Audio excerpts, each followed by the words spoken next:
The maid revealed her pregnancy during a dinner, with the Millionaire'S family causing a scandal.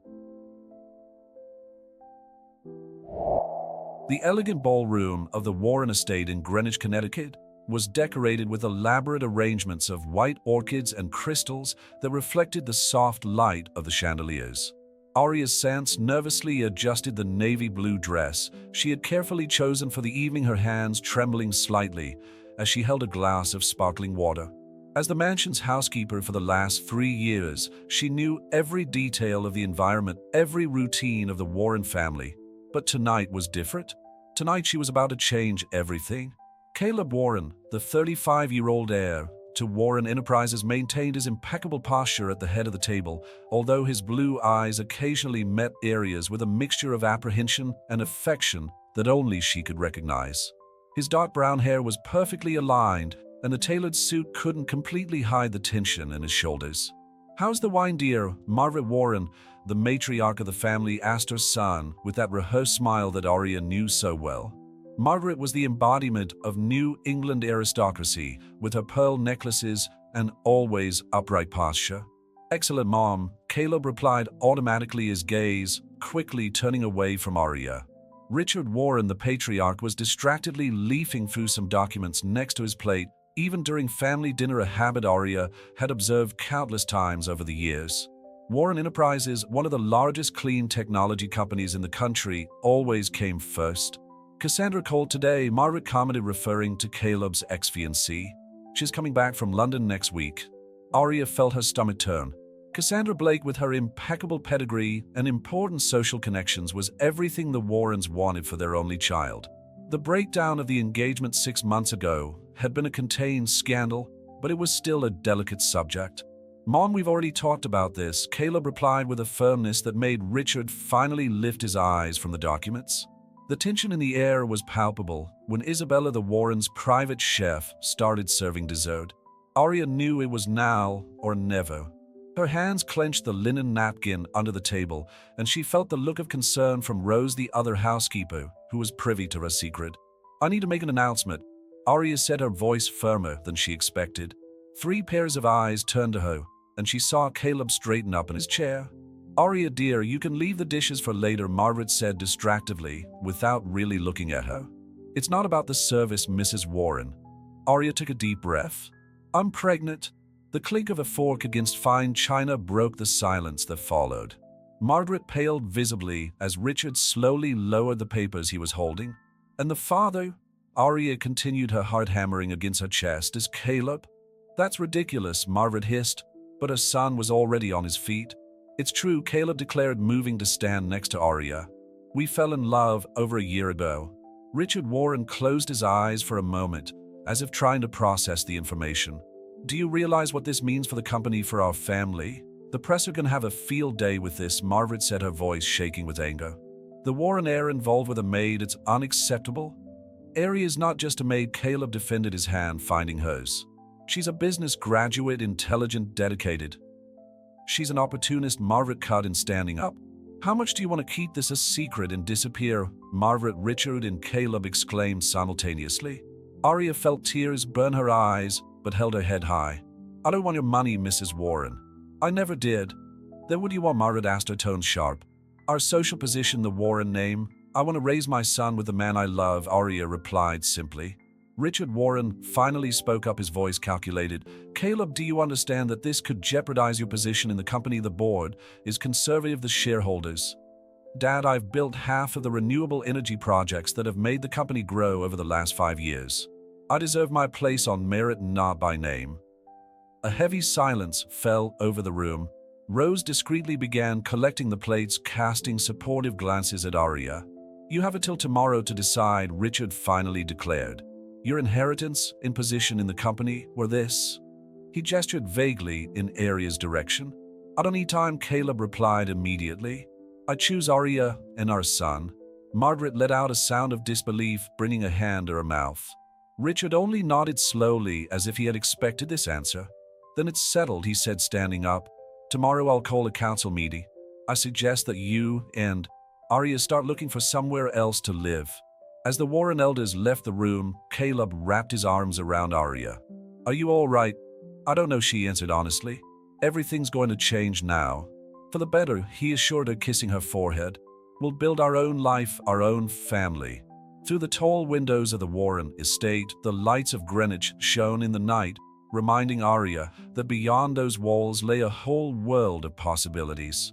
A world where she and Caleb could write their own story, far away from the Warrens' stifling expectations and old-fashioned traditions. The dinner that had begun as an elegant family gathering had become the catalyst for a change that would forever affect the lives of everyone present. And as Arya rested her head on Caleb's shoulder, she knew that despite the fear and uncertainty, she had chosen the right path. The morning after the turbulent dinner, Arya woke up in a small room in the staff quarters for the last time. The sun had barely risen when she began to pack her possessions into 2 worn suitcases, everything she had accumulated in 3 years of working at the Warren Mansion. Each object held a memory: the scarf Caleb had secretly given her, the first Christmas, hidden photos of stolen moments in the garden, discreet notes exchanged during formal meetings. Rose knocked softly on the door, entering with a cup of ginger tea. For morning sickness, she explained, taking a seat on the edge of the bed. How are you feeling, dear? Like I dropped a nuclear bomb on the Warrens' dinner party. Arya tried to joke, but her voice shook. Rose, do you think I did the right thing? Honesty is always the right way, Rose replied, helping Arya fold some blouses. Besides, that baby deserves to be born in a real environment, not one of secrets. On the main roof of the mansion, Caleb was facing his own battle.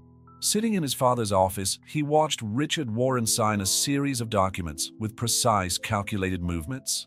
The board will be informed at 9 o'clock, Richard declared without raising his eyes. Your shareholding will be frozen until further notice. I suggest you look for a lawyer. Dad, is that really necessary? I can understand the initial shock, but Arya is an employee who deliberately seduced the heir to the company.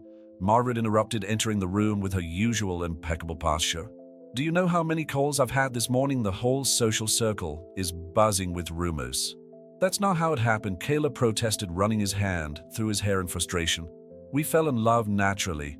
We tried to fight it at first precisely because of these prejudiced reactions. Prejudice? Margaret laughed humorlessly. Caleb, darling, be realistic. She's a Latin housekeeper from a humble background. What do you have in common apart from an inconsequential physical attraction? We have intellectual chemistry, shared values, similar dreams. Caleb stood up, staring at his mother. Arya has a business degree, speaks 3 languages, and has more integrity in her little finger than half of our acquaintances. Richard finally looked up from the documents. Son, I understand that you're emotionally involved, but there are discreet ways of dealing with this situation. We can make sure the child gets a good education, set up a trust fund. No, Caleb cut in firmly. I'm not going to abandon my son to grow up away from me like some shameful Warren family secret. In the hallway, Arya was passing by with her bags when she heard the discussion. Her heart squeezed as she listened to Caleb defending her with such conviction. She continued on her way to the kitchen, where Isabella was preparing breakfast with more vigor than usual, banging pans and utensils. Señorita Arya, the chef called out in Spanish, hugging her tightly. Mi corazón está contigo. Here, I've prepared something for you to eat later. She handed over a bag with carefully organized containers. Thank you, Isabella, Arya replied, touched. The support of the little family she had formed among the employees meant more than any approval from the Warrens. Caleb met her at the main entrance a few minutes later, carrying only a suitcase and his laptop. Her face showed signs of tiredness, but her eyes shone with determination. I booked a room at the plaza for now, he informed her, helping her with her bags. We can look for an apartment at our leisure. The plaza area's eyes widened. Caleb, we need to save up now. We don't know what our financial future will be like. He smiled, touching her face gently. I have my own savings investments independent of the company. Don't worry. Before they could leave, Margaret appeared at the top of the stairs. Caleb, this is your last chance. Think of your family's legacy, of everything we've built. Caleb looked at his mother, then at Arya, and finally at the mansion that had been his home all his life. I'm thinking of building my own legacy, Mom. One based on love, not appearances. The driver, Harold, was already waiting for them with the car. As they drove away through the ornate gates of the Warren estate, Arya couldn't hold back the tears. They weren't of sadness or regret, but of a complex mixture of fear and hope for the uncertain future that awaited them. "Hey," Caleb whispered, holding her hand. "We're stronger together. Let's prove to everyone that our love is worth more than any fortune." Arya nodded, resting her head on his shoulder. Through the car window, Greenwich fell behind, and with it a life of stifling protocols and expectations. Ahead, New York awaited them with its endless possibilities and challenges. It was both frightening and exciting to realize that they were actually doing this, choosing each other above all else. Caleb's cell phone vibrated with incessant messages from the company's board members and associates, but he silenced it without hesitation. At that moment, his only concern was the future they would build together one day at a time. The plaza, with its historic grandeur, seemed like a completely different world from the Warren mansion. Arya watched the hustle and bustle of Fifth Avenue from the window of her luxurious room, while Caleb talked to his personal lawyer on the phone. 3 days had passed since the dinner that had changed their lives, and reality was beginning to set in. Marcus managed to schedule a meeting for tomorrow. Caleb informed him, hanging up his cell phone. "He says we need to discuss legal strategies, especially considering the clauses in my contract with the company." Arya bit her lip, feeling the weight of guilt. "I'm sorry for causing all this trouble with your family." "Hey," Caleb approached, holding her hands. "It was our decision, and honestly, I've never felt so free." Caleb's laptop signaled a new message. It was from his younger sister Charlotte, who was studying in Europe. Unlike her parents, she reacted to the news with surprise, but also with a dose of understanding that brought relief to the couple. "Charlie says he's coming home early from Paris to support us." Caleb smiled, showing the message to Arya. She's always been the rebel of the family. Meanwhile, on social networks and gossip sites, the story of the Warren heir and his housekeeper began to circulate.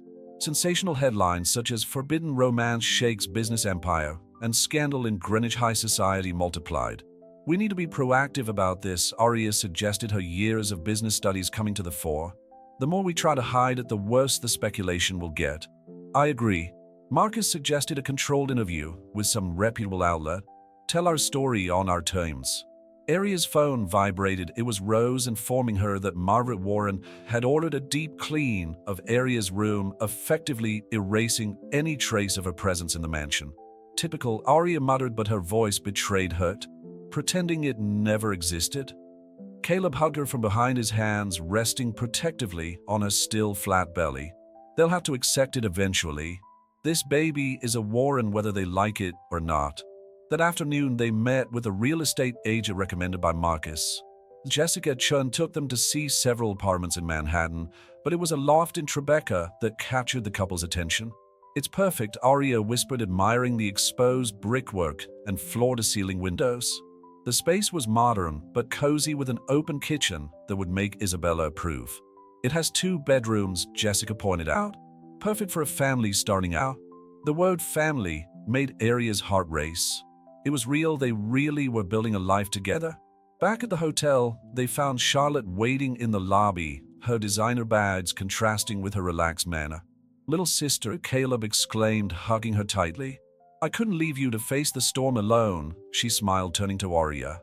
"Besides, I want to get to know my future sister-in-law properly." Over dinner in the hotel restaurant, Charlotte shared the latest news from Greenwich. "Mom is in full damage control mode. She's canceled 3 charity events and is spreading the word that you're on an extended business trip in Asia." "Classic," Caleb laughed humorlessly. "And Dad, more pragmatic as always. He's more concerned about the shareholders than the social scandal." But she hesitated. "I think he's genuinely hurt, Caleb. You were his pride." "I'm still the same person," Caleb protested. "Just because I chose love over tradition doesn't mean I've changed who I am." Arya watched the siblings interact, noticing the subtle similarities, the same crooked smile, the same determined glint in the blue eyes. Charlotte was proof that not all Warren children were prisoners of social convention. "So when's the baby's first appointment?" Charlotte asked, changing the subject. "Next week," Arya replied, her hand instinctively going to her belly. "I can't wait to see the ultrasound. Can I come along? I want to be this baby's coolest aunt." Charlotte's spontaneity and acceptance brought tears to Arya's eyes. It was a reminder that family was not only defined by blood or social status. Later that night, while Charlotte slept in the adjoining room, Caleb and Arya chatted quietly on the hotel balcony, watching the city lights. "You know what's funny?" Arya reflected. I spent 3 years serving your family living in the shadows.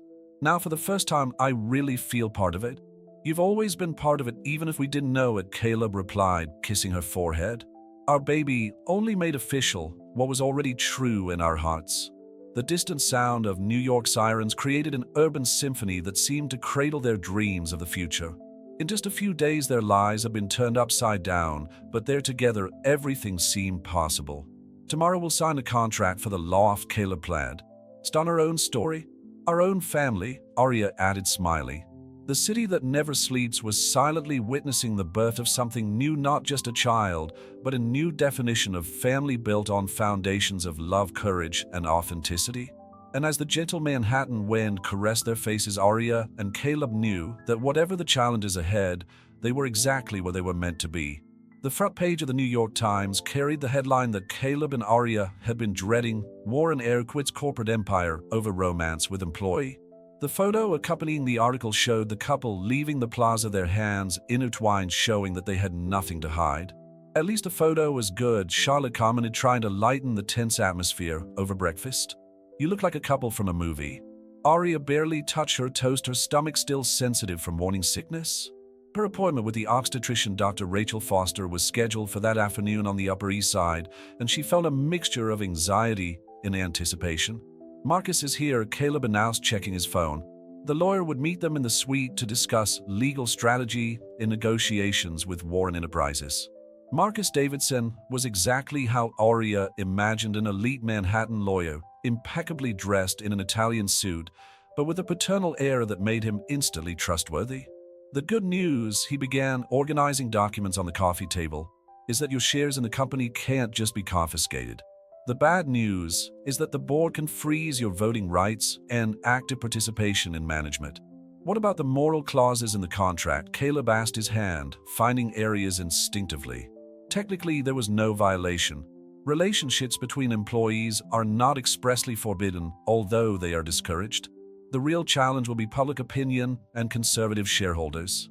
Charlotte, who was watching the whole thing from the sofa, raised an interesting question.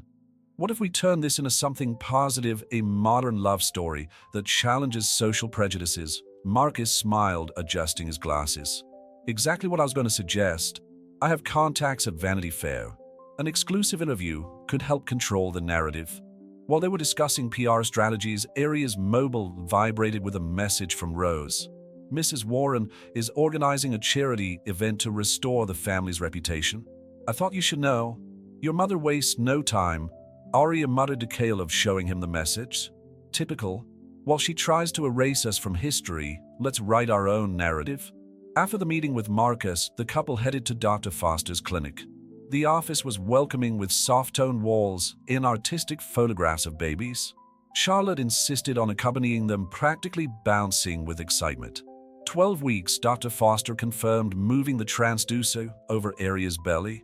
The rhythmic sound of the baby's heartbeat filled the room, bringing tears to everyone's eyes. It's so real now, Caleb whispered, squeezing Arya's hand as they watched the tiny shape on the ultrasound screen. Everything looks perfectly normal, the doctor smiled. Do you want to know the sex? Not yet, they replied in unison, exchanging complicit glances. Leaving the appointment, they decided to walk through Central Park, enjoying the mild autumn sunshine. Charlotte left them alone, claiming to have an appointment with old friends from college. Have you thought of names? Arya asked as they sat on a bench by the lake. For a girl, I've always liked Sophia, Caleb replied, playing with her fingers. For a boy? How about Gabriel? Gabriel Warren. Arya tested the name. It has a strong sound.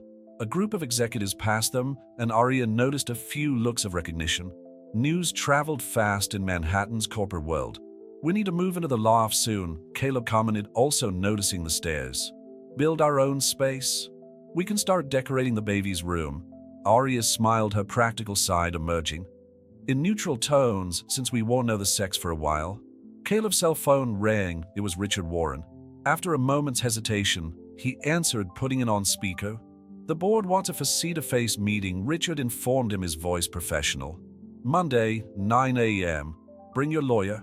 I'll be there, Caleb replied simply.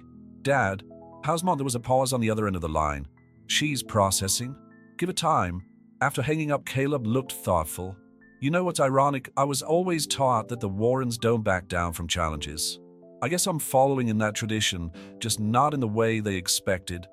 You're more Warren than they realize, Arya commented. You're fighting for what you believe in, sticking to your principles. The sun was beginning to set over Manhattan, painting the sky in shades of pink and orange. Couples strolled hand in hand, children ran around chasing pigeons, and the city pulsed with its characteristic energy. Shall we have dinner at the little Italian place we saw near the loft? Caleb suggested. We could start getting to know our new neighborhood. The restaurant Il Posto was exactly the kind of welcoming place they were looking for. The owner, an Italian gentleman called Giuseppe, welcomed them like family, without any hint of recognition or judgment. For the pregnant Bella Signora, he declared, bringing out an extra portion of ravioli. You need to eat well. They're surrounded by the scent of garlic and basil, chatting about plans for the future and enjoying an honest meal. They felt truly at home for the first time since the dinner that had changed their lives. The Vanity Fair reporter wants to meet us tomorrow, Caleb mentioned between mouthfuls of pasta. Ready to tell our story? Our true story, Arya emphasized. No frills or over-romanticizing. Just two people who fell in love despite the circumstances.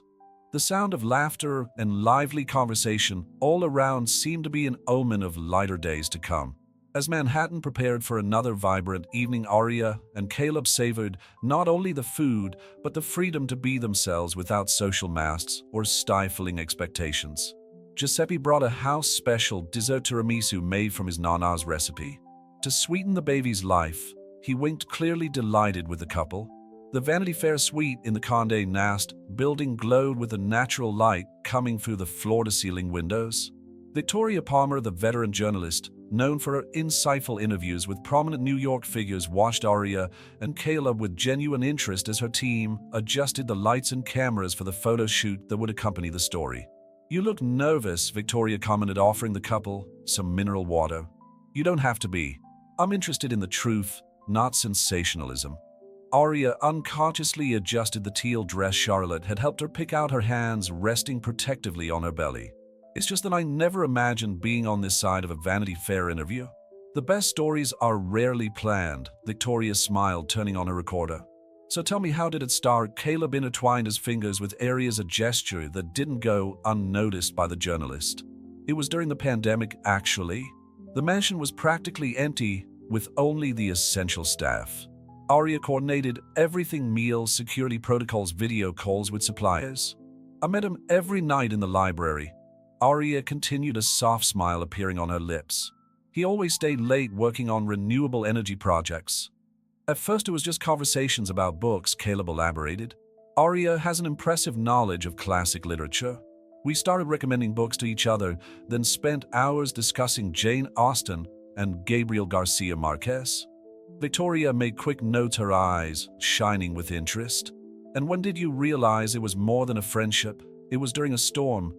Arya replied, her gaze distant in memory. The power had gone out, and I found Caleb trying to fix the generator in the basement. He was soaking wet, frustrated, and when our eyes met, she paused, blushing slightly. At that moment, all the social barriers, all the unwritten rules seemed absurd, Caleb added. How can you deny something so genuine just because it doesn't fit in with society's expectations? The interview continued for 2 hours, Victoria skillfully guiding the conversation through the crucial moments of the relationship. The initial fear, the secret meetings in the garden of the mansion, the small kindnesses exchanged under the watchful eye of Greenwich society. And now, Victoria asked, leaning forward, how do you see the future? We're building something new, Caleb replied with conviction. I don't want our son to grow up in a world where social status determines one's worth. Son, Victoria arched an eyebrow, picking up on a detail. So you already know the sex? Not yet, Arya smiled, exchanging a complicit glance with Caleb. But something tells me it's a boy. After the photo shoot, where the photographer captured natural moments of the couple on the terraces of the building with the Manhattan skyline in the background, Marcus met them in the lobby. Warren Enterprises issued a statement, he said, showing his tablet. They're trying to minimize the impact on the company's shares. The statement was cold. Incorporate Warren Enterprises confirms changes to its executive structure. Caleb Warren will be taking a temporary leave of absence to attend to personal matters. The company remains committed to excellence and innovation in clean energy. At least they're not attacking us publicly. Arya observed, feeling a wave of nausea that made her sit down on one of the lobby sofas. "Are you all right?" Caleb asked worriedly, immediately at her side. "Just a little dizzy. I guess all this exposure." Victoria, who was still nearby, offered a bar of chocolate from her handbag. "Low sugar. It happened to me during both my pregnancies." While Arya recovered, Marcus continued to update them on the legal situation. "The board meeting on Monday will be crucial. We need to show that you're still a valuable asset to the company, Caleb, regardless of your personal lives. I have a presentation prepared on the new solar panel project." Caleb nodded. "It's too revolutionary for them to ignore because of social prejudices." Outside the Condé Nast building, a small group of photographers awaited them. "It seems that news of the interview has leaked out," Marcus sighed. "Let's face it head on," Caleb declared, helping Arya to her feet. "No more secrets, no more hiding." As they walked through the lobby towards the exit, Victoria called out to them one last time. "Do you know what makes this story special? It's not the scandal or the family drama. It's seeing two people choosing love above all else, even when it would be easier to follow the rules." The flash of cameras greeted them on the sidewalk, but this time it was different. There was no shame or fear in their gazes, just the calm certainty of someone who knows they're doing the right thing. "To the loft?" Caleb asked as the driver opened the car door. "Home," Arya corrected with a smile, knowing that home was no longer a place, but the person next to her. The city continued its frenetic pace around them, indifferent to the small drama unfolding on its streets. But for Arya and Caleb, every moment was part of their love story, a story that soon all of New York would know, told not through gossip or speculation, but with their own words, their own heart. The Vanity Fair article exploded on social media the morning after it was published.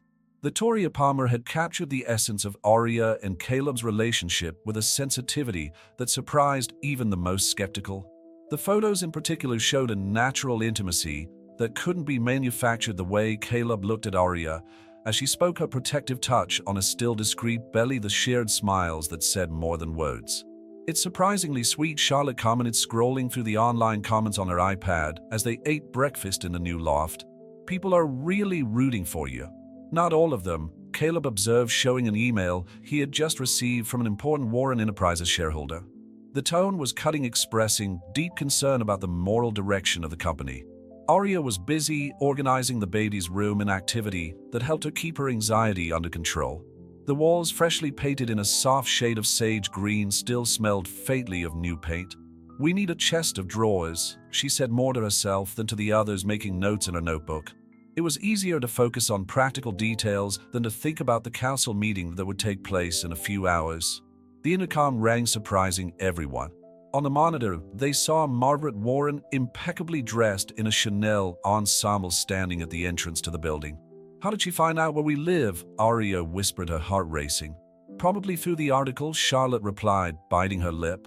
Victoria mentioned the neighborhood. Caleb took a deep breath. "I'm going down to talk to her." "No," Arya stopped him, holding his hand. "If she's come all this way, she should face both of us."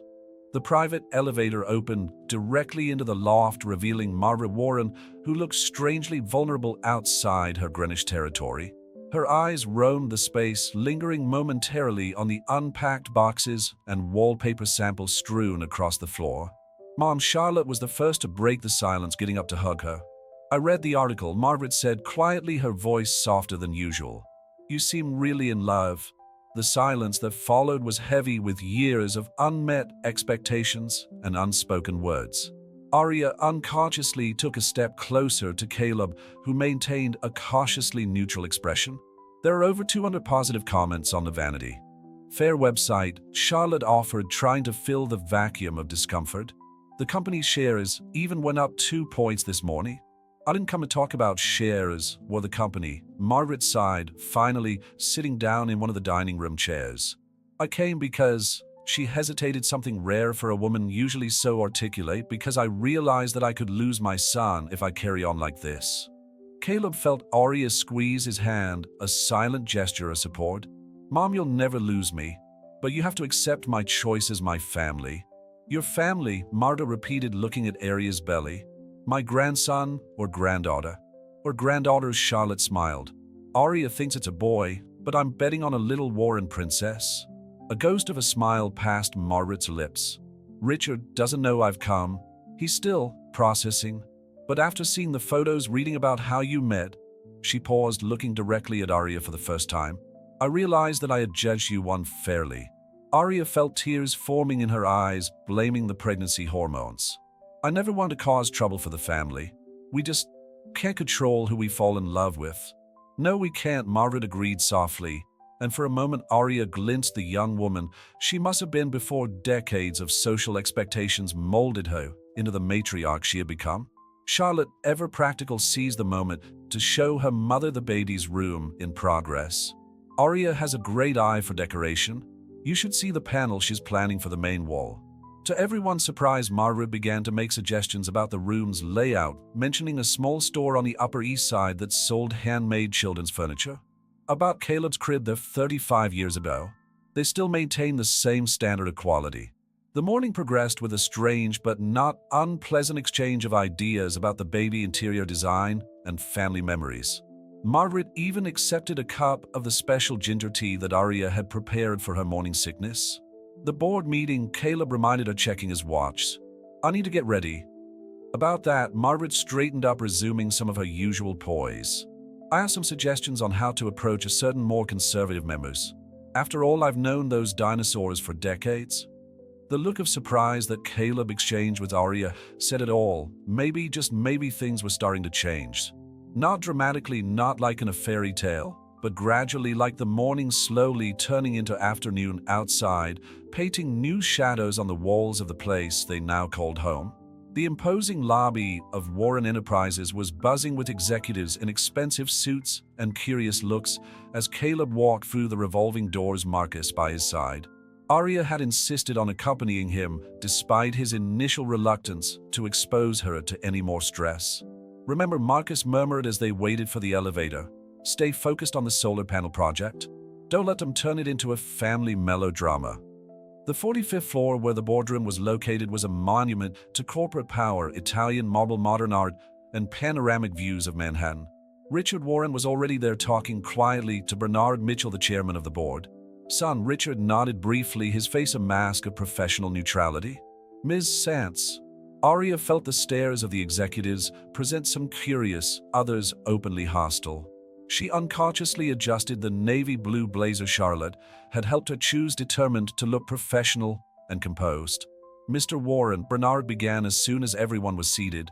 We understand that you have a presentation prepared. Caleb nodded, standing up with the confidence that years of corporate meetings had given him. The screen behind him lit up with graphics in projections of the new solar energy project.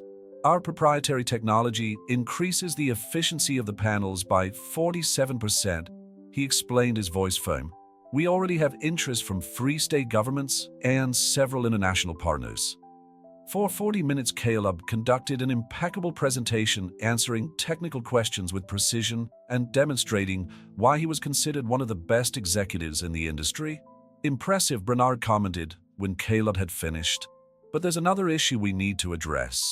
My personal life, Caleb added, exchanging a glance with Arya. Warren Enterprises has a century-old reputation, Bernard continued. Our investors expect a certain conduct. With all due respect, Marcus interjected, Mr. Warren's personal decisions don't affect his professional competence, as we've just seen. The stock went up after the Vanity Fair article, one of the board members, Patricia Chin, noted. The public seems more interested in a modern love story than in old-fashioned scandals. Even so, Bernard insisted, there are protocols, traditions that can evolve, Margaret Warren declared, entering the room, to everyone's surprise. As the majority shareholder, I support my son staying on as CFO. Richard Warren straightened up in his chair, clearly not expecting his wife to intervene. Margaret, our son is a brilliant executive, she continued, taking a seat next to Arya. And if Ms. Sance is your choice to share your life, then the Warren family accepts her. The silence that followed was almost palpable. Bernard Mitchell seemed to be mentally recalculating his strategy, while other counselors whispered among themselves. I propose a vote, Patricia Chin suggested, on Caleb Warren remaining CFO with full voting and management rights. The next few minutes were tense as each board member cast their vote. In the end, by a small but decisive margin, Caleb maintained his position. "Welcome back, Mr. Warren," Bernard declared formally, although his smile didn't reach his eyes. As the executives began to disperse, Richard approached Caleb in Aria. "That solar panel project, we need to discuss the implementation details." "Sure, Dad," Caleb replied, recognizing the professional, if not personal, peace offering. Margaret surprised everyone once again by inviting Aria to lunch.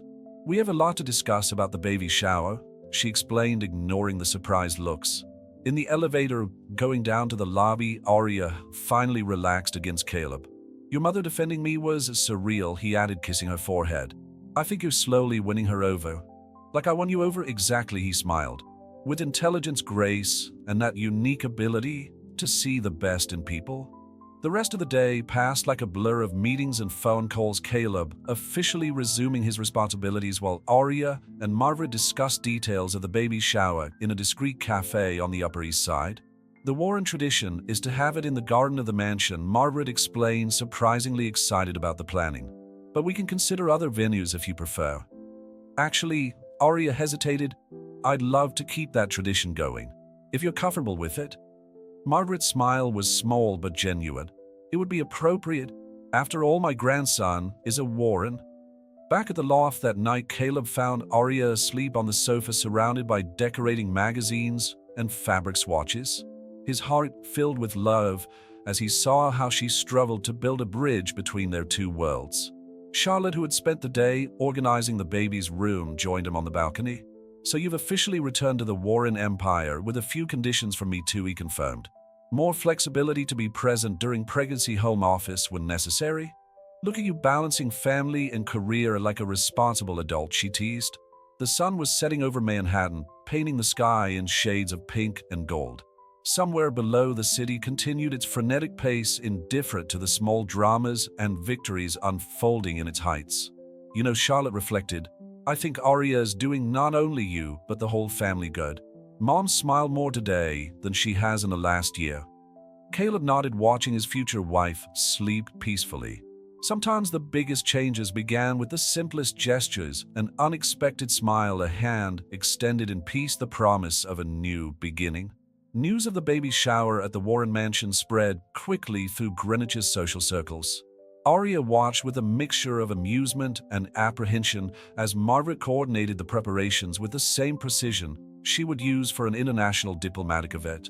"The floral arrangements need to be in shades of sage green to match the baby's room," Margaret instructed the florist over the phone as she walked through the mansion's garden. "And no roses, Aria's allergic." The fact that her mother-in-law had memorized her allergies didn't go unnoticed by Aria, who was organizing guest lists with Charlotte on the balcony. It was a surprisingly mild Saturday morning for October in Connecticut. "Mom's obsessed," Charlotte laughed, scribbling another name on the list. "I've never seen her so involved in an event since my debut. I still can't believe she suggested inviting my old college classmates," Aria commented, checking her email. "It's like she's trying to legitimize my existence in her world." "That's exactly what she's doing," a familiar voice sounded behind them. Caleb had arrived early from his meeting in Manhattan, still wearing the suit he had worn for the investor presentation. "How was it?" Aria asked, rising to greet him with a kiss. "Surprisingly well." Bernard Mitchell is still wrinkling his nose, but the figures speak for themselves. "The solar panel project already has 3 times as many orders as we expected." Rose appeared with a tray of iced tea and lavender cookies, a special recipe she had developed to help with Aria's nausea. "Mr. Richard has just arrived too. He's in his office." The mention of the Warren patriarch still caused a subtle tension in the air. Unlike Margaret, Richard kept a polite but cool distance, limiting his interactions to strictly professional matters. "I'll talk to him," Caleb decided, adjusting his tie, "about the baby shower. He needs to be there." "Are you sure?" Aria asked, concerned. The last few conversations between father and son had been tense. "It's time to stop pretending this is temporary," he replied, kissing her forehead. "You're my family now. He needs to accept that." As Caleb headed for the office, Margaret joined the women on the balcony, her iPad full of ideas for the event. "I thought of a special area for photos with an arch of flowers and—" "Mom," Charlotte interrupted gently, "breathe. It's a baby shower, not a royal wedding." "It's the first Warren grandchild in a generation," Margaret replied, but her tone was more gentle than defensive. I wanted to be special. Arya felt an unexpected wave of emotion. It's special just because it's happening here. Honestly, a few months ago, I imagined we'd be lucky if we managed to do something small in the loft. In the office, Caleb found his father examining financial reports, as usual. The room still smelled of leather and cognac, just as it had in his childhood. "Dad," he began, sitting down in the chair in front of the massive desk, "we need to talk about the baby's shower." "Your mother's taking care of it," Richard replied without raising his eyes. "I want you to be there, not as president of Warren Enterprises, but as my son's grandfather." Richard finally looked at his son, his blue eyes, so similar to Caleb's, revealing a complexity of emotions. "You really love her, don't you? More than I thought it was possible to love anyone." A silence settled between them, filled only by the ticking of the antique clock on the wall. Finally, Richard sighed. "You know, when I met your mother, my parents didn't approve at first either. She came from a New York family without the old Greenwich roots." "I never knew that," Caleb commented, surprised. "Because we fought so that you and Charlotte would never feel the weight of those silly prejudices," Richard admitted, getting up to pour 2 shots of bourbon. "And here I am doing exactly what I promised never to do." Back on the balcony, Arya could feel the baby moving still subtly like butterflies in her womb. Charlotte was showing pictures of decorations on Pinterest when they saw father and son coming out of the office, both with lighter expressions. "Arya," Richard called out, approaching, "I'd like to show you something."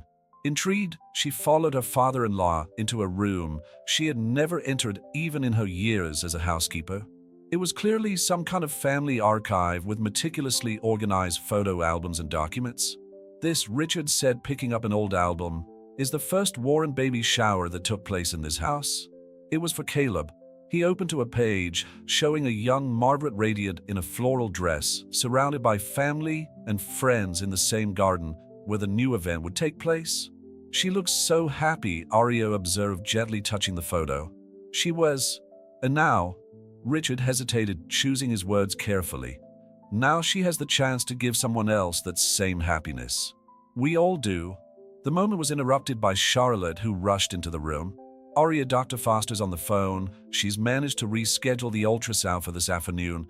The possibility of seeing the baby again brought smiles to every face. "Go," Richard said, surprising everyone. "Family is more important than any party planning." As Caleb guided Arya to the car, she couldn't help but notice how the sun seemed brighter, how the air seemed lighter. Small steps, small changes, that's how big transformations happen. Dr. Foster's office was busier than usual that Saturday afternoon. Arya and Caleb were waiting anxiously, their hands intertwined, as they watched other pregnant couples in the waiting room.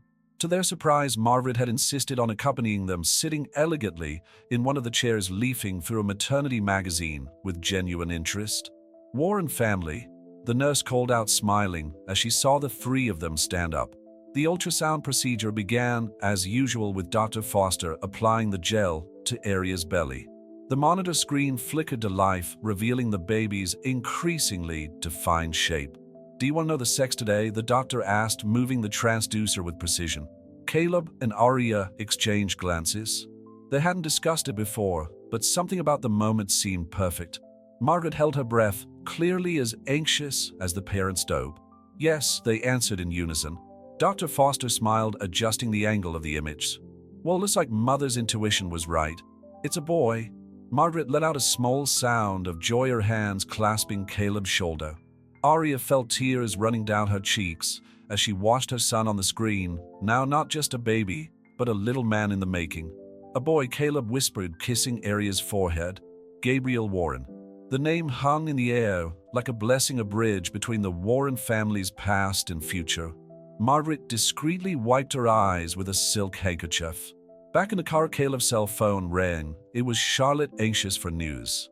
When she heard that she was going to be the aunt of a baby boy, her cries of joy were audible even without the speakerphone. "I need to rethink the whole room," she exclaimed. "Sage green still works, but we could add a few shades of navy blue." "Charlotte," Mara interrupted gently, "how about we let the parents enjoy the moment? We can discuss decorating tomorrow at tea." It was the first time Arya had heard her mother-in-law defend her space in this way. The seemingly simple gesture carried a significant weight of acceptance and respect. On the way back to Manhattan, they stopped at a small cafe in Greenwich Village, a discreet place where Aria and Caleb used to meet secretly at the beginning of their relationship. Margaret surprisingly seemed perfectly at ease in the relaxed atmosphere. She began stirring her tea with a silver spoon she had brought in her handbag. Some habits never change. Gabriel was my father's name. Aria and Caleb looked at each other in surprise. They had never discussed the origin of the name with anyone. He was different from the other men of his generation, Margaret continued. He believed that tradition without evolution was stagnation. I would have loved to see how you are changing the Warren family. Mom, Caleb began, but Margaret held up a hand, asking him to continue. When you were born, Caleb, I promised myself that I would be different from my parents, that I would never let social conventions dictate my family's happiness. She paused, her eyes meeting Aria's. At some point I forgot that promise. I got lost in expectations and appearances. Mrs. Warren, Aria began softly. Margaret, her mother-in-law, corrected. I think it's passed on me, call me Margaret. The moment was interrupted by the waiter bringing a small apple pie, Aria's favorite, which Caleb had discreetly ordered to celebrate. So Margaret changed the subject, returning to her practical manner. Considering that we now know it's a boy, I suggest we rethink the theme of the baby shower. I was thinking of something more sophisticated, perhaps with nautical elements in shades of blue and green. Caleb watched in awe as his mother and Aria discussed the details of the event, occasionally exchanging complicit smiles over color choices and floral arrangements. It was as if the ultrasound had dissolved the last barriers between them. Her phone vibrated with a message from Richard. How did it go? How's my grandson? The word grandson, used so naturally, made Caleb smile. He quickly sent one of the ultrasound photos, receiving a simple but meaningful reply. He has the Warren profile. The autumn sun was beginning to set as they left the cafe, painting Greenwich Village in golden hues. Margaret surprised everyone once again by suggesting a walk through Washington Square Park before heading home. I've never really explored this part of the city, she admitted, observing the street artists and students scattered around the park. It's charming. This is where we first kissed, Aria revealed, pointing to a bench near the fountain. During my Sunday off, Margaret smiled, a genuine smile that lit up her face in a way Caleb hadn't seen for years. Perhaps Gabriel would like to spend a few afternoons here too when he gets older. The mention of the future, so natural and inclusive, made Aria squeeze Caleb's hand. Somehow, in the midst of scandals and disapproval, they had managed not only to maintain their love, but to expand it, turning it into a force capable of reshaping centuries-old traditions.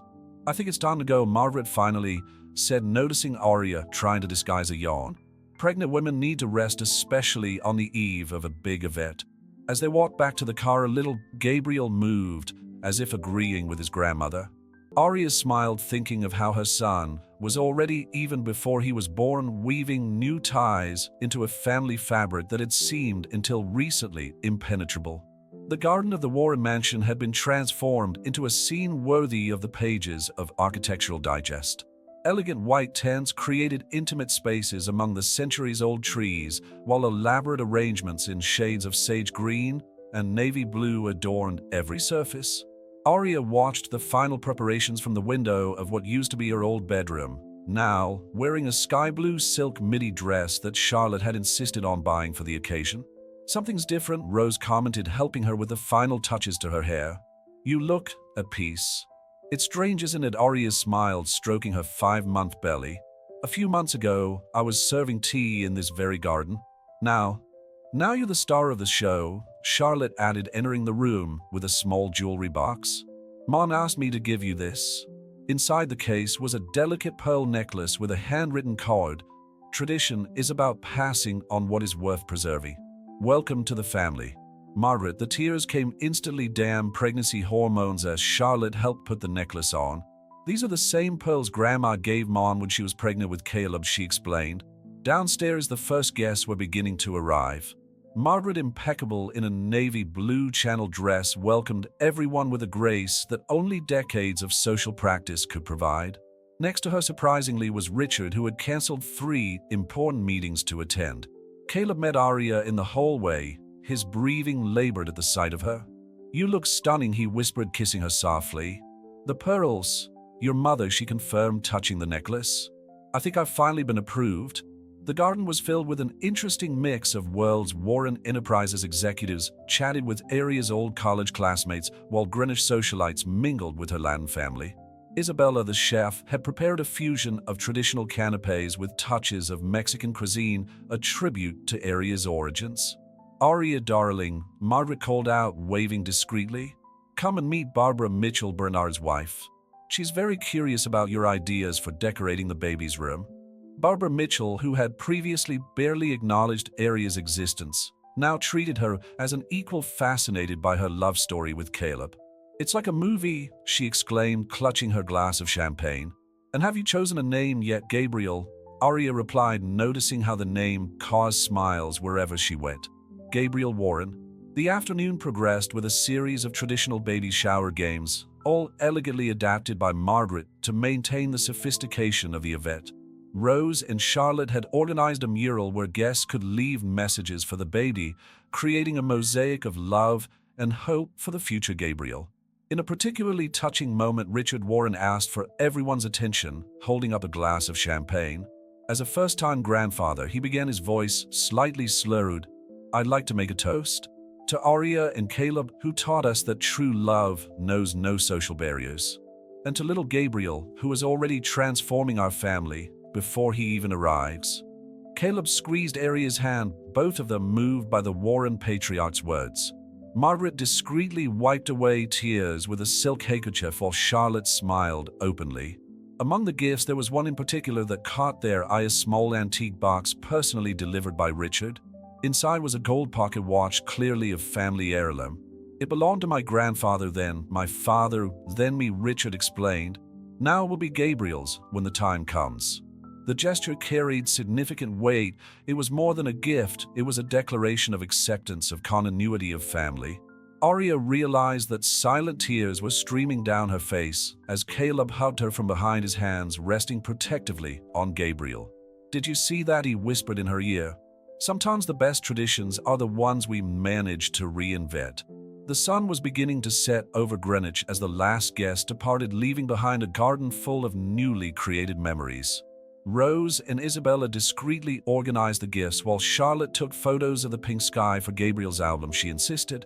Margaret found Aria sitting on the garden swing, the same place where she and Caleb had exchanged their first "I love you" over a year ago. "You know," Margaret began, taking a seat next to her, "I've spent so much time trying to protect the Warren family traditions that I've almost lost sight of what really matters, the family itself. You've helped us remember that." Aria smiled, taking her mother-in-law's hand. "Thank you for giving me the chance to be a part of this story." "No," Margaret corrected gently. "Thank you for giving us the chance to be part of yours." Little Gabriel chose that moment to move, as if agreeing with his grandmother.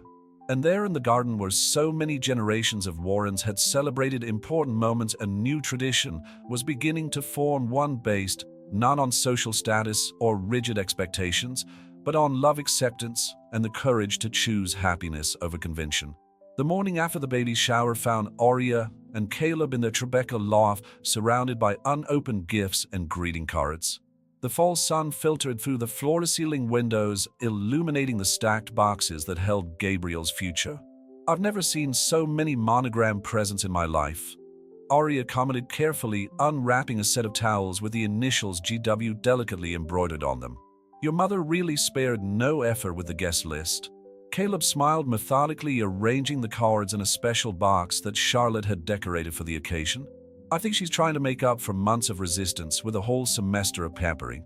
Aria's phone buzzed with a message from Margaret, professional photos of the baby shower, capturing moments she hadn't even noticed, like the proud look on Richard's face when he touched her belly for the first time, or the moment when Rose and Isabella secretly wiped away tears during the toast. "Look at that one," Caleb pointed to a particularly touching photo, his mother helping Aria put on her pearl necklace, both reflected in the bedroom's vintage mirror, 3 generations of Warren women connected by a piece of jewelry steeped in history. The doorbell rang, revealing Marcus, the lawyer, carrying a folder of documents. "Sorry to come on a Sunday, but I thought you'd like to review these as soon as possible." "The board papers?" Caleb asked, guiding him to the dining table still covered with gifts from tea. Not only that, Marcus smiled, spreading out documents on the wooden surface. Richard contacted me last night. He wants to set up a trust fund for Gabriel. Aria, who was preparing coffee in the American kitchen, stopped in mid-motion. A trust fund, completely separate from the company's shares, Marcus explained. It's a personal gesture, not a corporate one. Richard wants to ensure that his grandson has financial security regardless of the board's decisions. Caleb examined the documents carefully, his eyebrows rising when he saw the amounts involved. That's significant.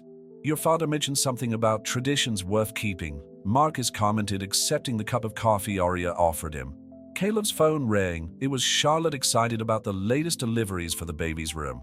The handmade crib has arrived, and you won't believe it, but Dad had that old rocking chair in the attic restored. Apparently that's where Grandma used to nurse him. While Caleb was talking to his sister, Aria found an envelope among the presents that she hadn't noticed during tea. It was from Dr. Foster, containing not only the latest ultrasound photos, but also a handwritten letter sharing her own story of how she met her husband, a former patient of her doctor father, and how they also had to overcome social prejudices. Love has a funny way of rearranging our priorities, the letter read, and sometimes the best families are the ones we choose to build, not the ones we are born into.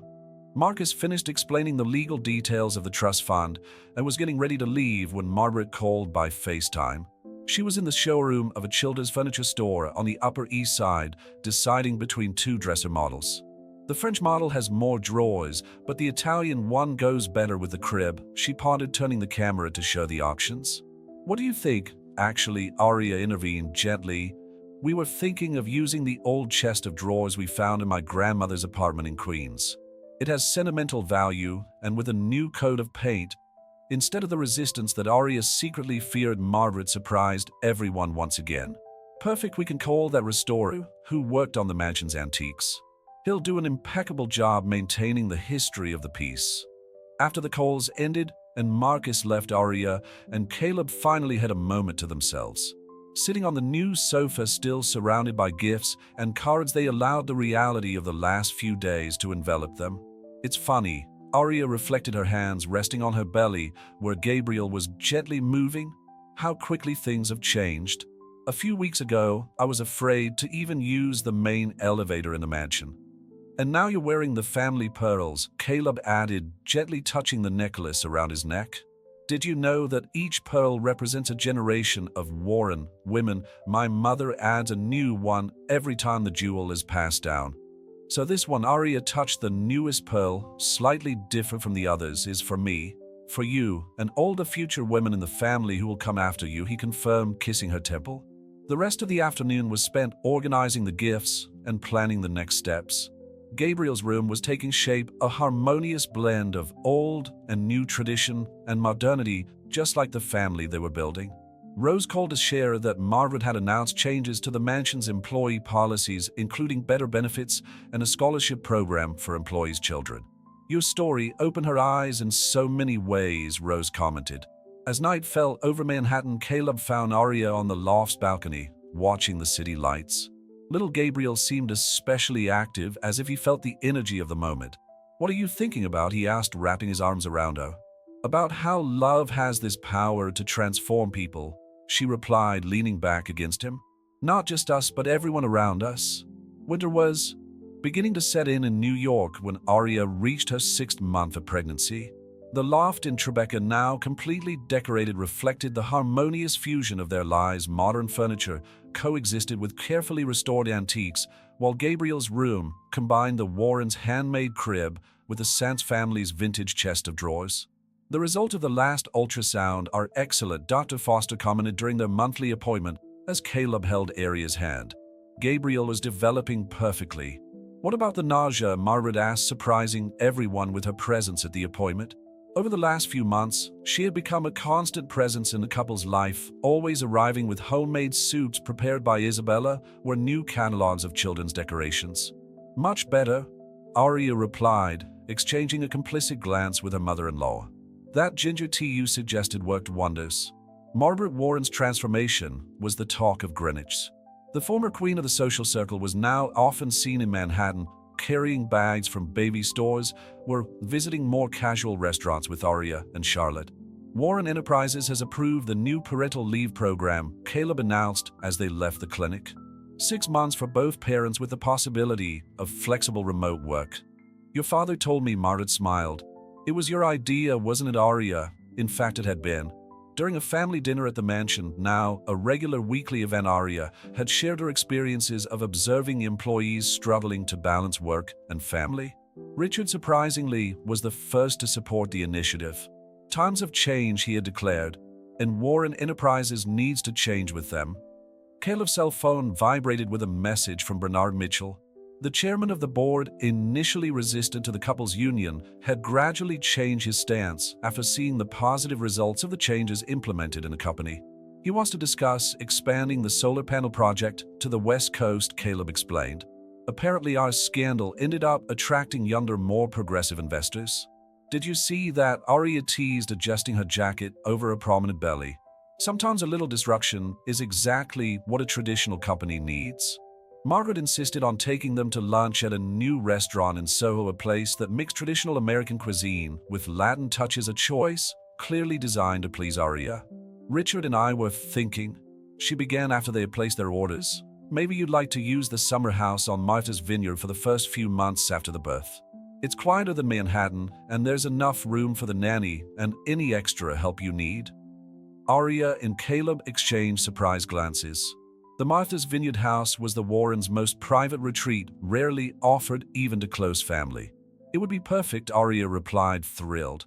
But are you sure it's your special space? Darling, Margaret touched her hand gently, your family now. Besides, that's where Caleb took his first steps. It seems fitting that Gabriel should do the same. Lunch was interrupted by a call from Charlotte, who was panicking about the preparations for the welcome tea she was planning for when Gabriel was born. The flowers mom suggested won't be available until spring, but the baby is due in winter, she lamented. And I still need to coordinate with Rose about the menu, since Isabella insists on adding traditional Mexican dishes. Charlie, Caleb interrupted gently, you've got 2 more months. Breathe. The afternoon found a couple back at the loft where Rose had left a surprise, a photo album documenting the Warren family's transformation over the last few months. There were photos of the fateful dinner where it all began, the baby shower, and dozens of everyday moments that told a story of acceptance and love. Look at this one. Aria pointed to a particularly touching photo. Richard Warren, normally so formal, sitting on the floor of Gabriel's room, trying to assemble a piece of the crib with an expression of total concentration. Dad was always better with numbers than with manual labor. Caleb laughed, hugging her from behind. But he insisted on assembling at least one part of the crib himself. Gabriel chose that moment to kick particularly hard, making Aria laugh. I think he already has the Warren stubbornness and the willpower of the saints, Caleb added, kissing her temple. It's going to be impossible to say no to this boy. The sun was beginning to set over Manhattan when Margaret called again, this time to share that she had found Caleb's old baby clothes in the mansion's attic.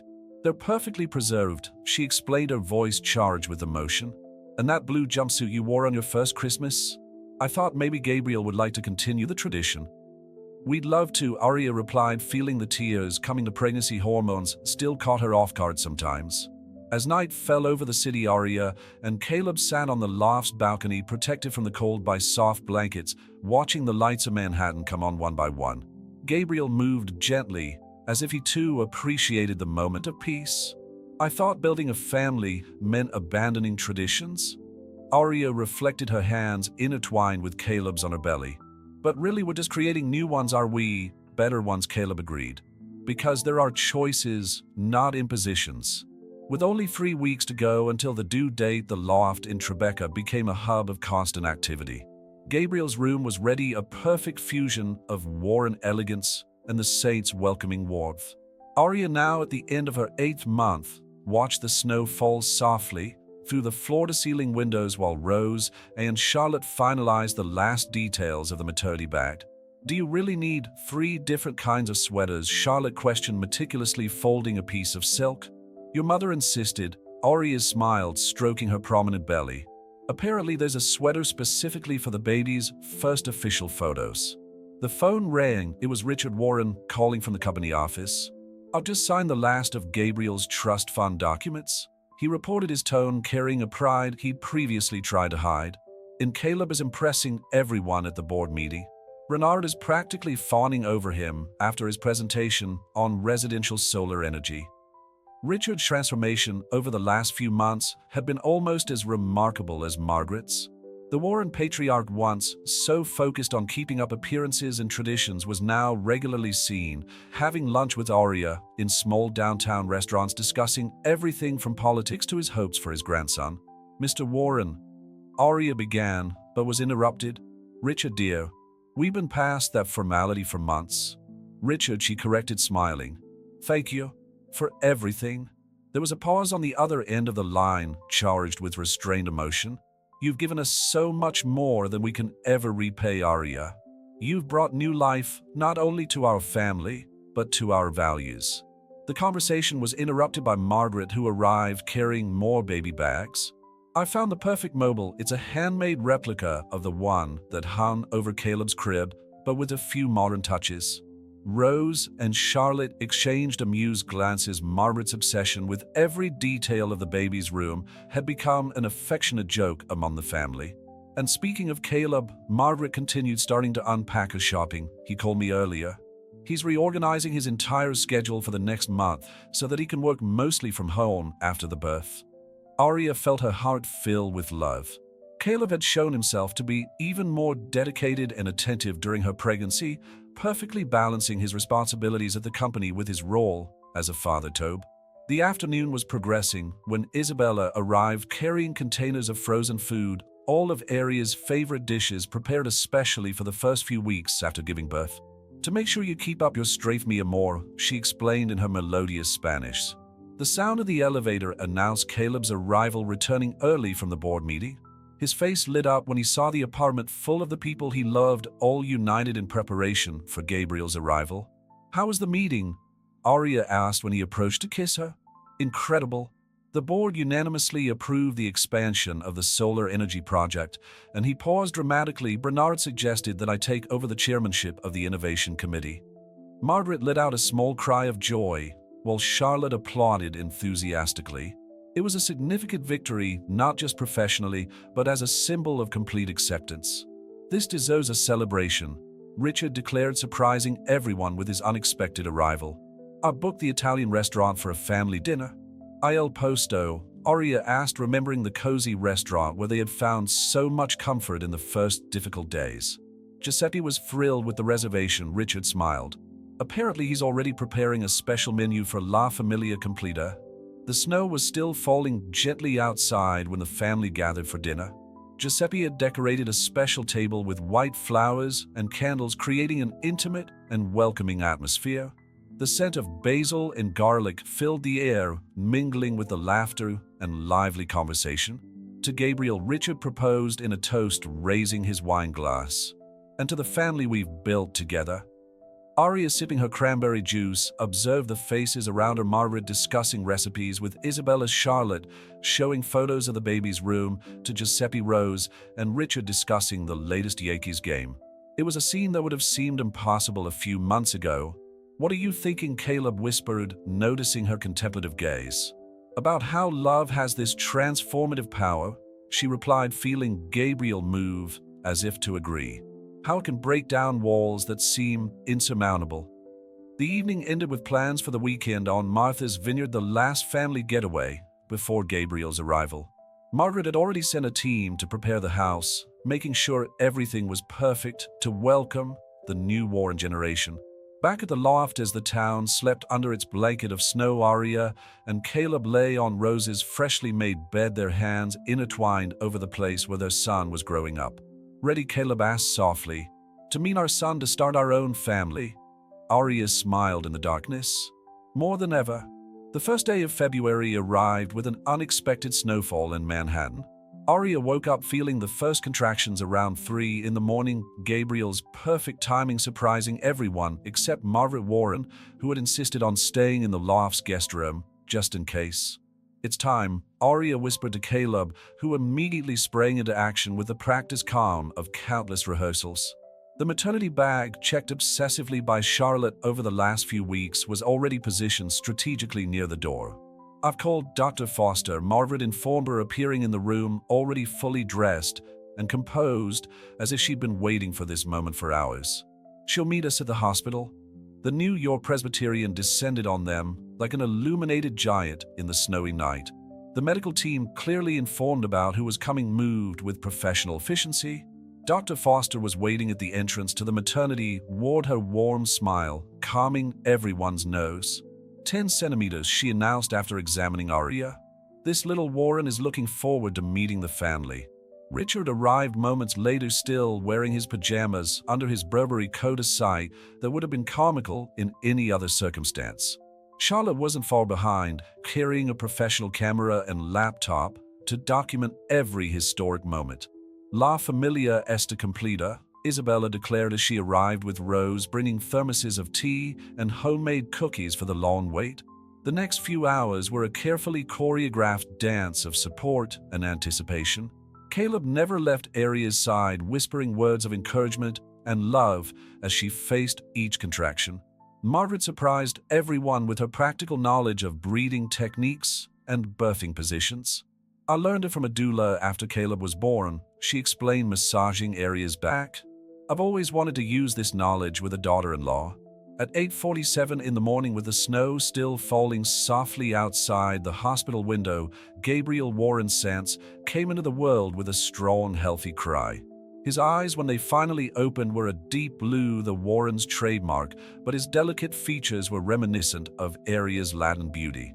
"He's perfect," Caleb whispered, tears streaming freely down his face as he held his son for the first time. Margaret and Richard watched from the bedroom doorway, arms entwined, a rare public display of affection for the couple. Charlotte discreetly took photos capturing every precious moment of the new family. "Welcome to the world, Pequeño Guerrero," Isabella murmured, letting out a few words in Spanish as she watched the baby. The next few hours were a parade of emotions, and first Gabriel's first bath, supervised by experienced nurses, and a surprisingly knowledgeable Margaret, his first feed with Aria, receiving gentle guidance from a breastfeeding consultant, the first set of clothes, the Warrens' traditional blue overalls carefully preserved for generations. Bernard Mitchell sent an elaborate arrangement of flowers on behalf of the Warren Enterprises board, along with a card announcing the creation of a new benefits program for employees with newborn children, inspired no doubt by Aria and Caleb's journey. "Did you see that?" Richard commented, showing the card to Aria. "Sometimes you have to shake the foundations to build something better." In the late afternoon, when the snow finally lit up, the room was silent. Charlotte had taken the grandparents home for a much-needed rest, promising to return the next day with more supplies and the camera recharged. Aria watched Caleb cradling Gabriel by the window, softly humming an old lullaby that Rose had taught her. The city outside continued its incessant rhythm, but inside that room time seemed suspended in a bubble of pure happiness. "He's got your eyes," she commented sleepily. "And his nose," Caleb replied, sitting down carefully on the edge of the bed. "And I hope he has your courage." "The courage of the Warren Sands," she corrected with a smile. Gabriel opened his blue eyes as if he recognized his compound name, a bridge between two worlds that had once seemed so far apart and were now perfectly intertwined. "Did you know that your grandfather is planning to take you to your first Yankees games as soon as you're old enough?" Caleb whispered to the baby. "And your grandmother is already researching the best music schools for babies in Manhattan. And Aunt Charlotte has already bought a camera just to record your every moment," Aria added.